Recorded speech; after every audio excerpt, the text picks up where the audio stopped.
नमस्ते। ये नाव है और नाव से तो पता लग गया होगा किसी नदी किनारे है, लेकिन हम आपको परिचय कराएं।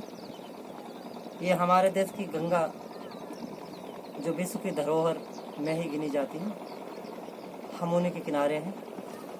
कहते हैं ये जो क्षेत्र है बहुत ही तपोभूमि है।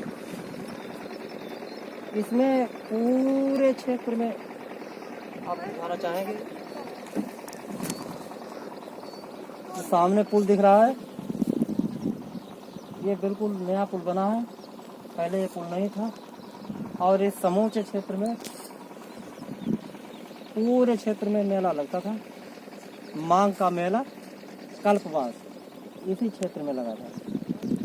यहाँ पर तमाम साधु संत बाहर से आते हुए साधु संत थे, वे तमाम अपनी ध्यान साधना करते थे। कहीं भागवत कथा हो रही थी, कहीं राम कथा चालू हुई थी। हमारे सभी गांव के लोग यहीं पर रहते थे, जो दूर दूर से आते थे, यहाँ 1 महीने के लिए कल्पवास करते थे। ये बहुत ही पवित्र तपोभूमि है। और सुनते हैं कि श्रृंगी ऋषि ने यहीं पर तपस्या की थी और उनके सींग, सुनते हैं कि उनका सींग हो गया था एक घमंड का सींग, अहंकार का। और उन्होंने, जब उनके पास एक सींग जमा था, श्रृंगी ऋषि को एक सींग था। अब पता नहीं, सींग तो होते नहीं मनुष्य के, लेकिन कुछ विद्वान बताते कि उन्हें ज्ञान का घमंड, ज्ञान का एक सींग हो गया था, ज्ञान का। तो कहते हैं किसी के पास ज्ञान का सींग हो जाता है तो सींग वाले मनुष्य के पास लोग जाना नहीं चाहते, उनके पास भी कम लोग जाते होंगे। इस बात से पहले तो उन्हें ज्ञान लगा कि ये कामयाब है, लेकिन बाद में उन्हें लगने लगा कि ये तो बहुत ही उनके पास एक ऐसी चीज हो गई जिसे लोग दूर जाना चाहते हैं। तो उन्होंने कई ऋषियों से पूछा कि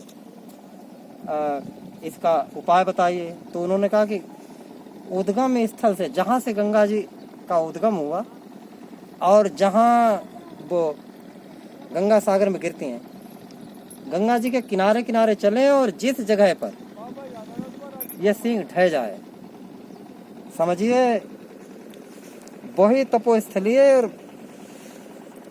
कहीं न कहीं आपका सींग ढह जाएगा। तो कहते हैं वो चले गंगा जी के किनारे किनारे, इन्हीं गंगा जी के किनारे वो आए, चलते चलते चलते चलते किनारे किनारे, लेकिन इसी जगह पे, यहाँ ढाई घाट, इसी जगह पे उनका सींग ढह गया। अब सींग तो था नहीं, लेकिन उनका ज्ञान का जो घमंड था वो खत्म हो गया, मन शांत हो गया।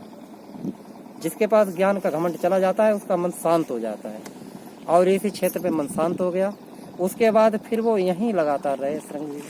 हालांकि उनका श्रृंगी रामपुर में भी आश्रम है, लेकिन कहते हैं कि वहाँ वो बाद में रह जाके, ककोड़ा एक जगह है, वहाँ भी उनका नाम जुड़ा है, बदायूं में। कहते हैं कि वहाँ से उनका ढहना शुरू हो गया, लेकिन ढहा इसी जगह पे। तब से तपोभूमि है और तब से यहाँ पर मेला लगता है लगातार। पूरे 1 महीने का कल्पवास यहाँ पर होता है। ढाई घाट बहुत ही पवित्र तपोभूमि है।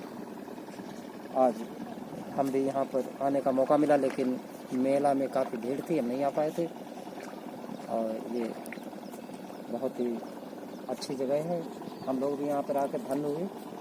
गंगा जी को हम भी प्रणाम करते हैं कि हम सबके भी अंदर एक ज्ञान का घमंड हो, सींग हो।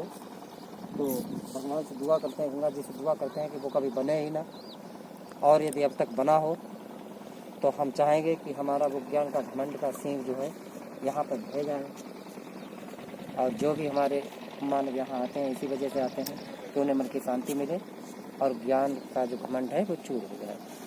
इसी के साथ हम आज का वीडियो यहाँ समाप्त करते हैं। नमस्ते, जय गंगा माँ।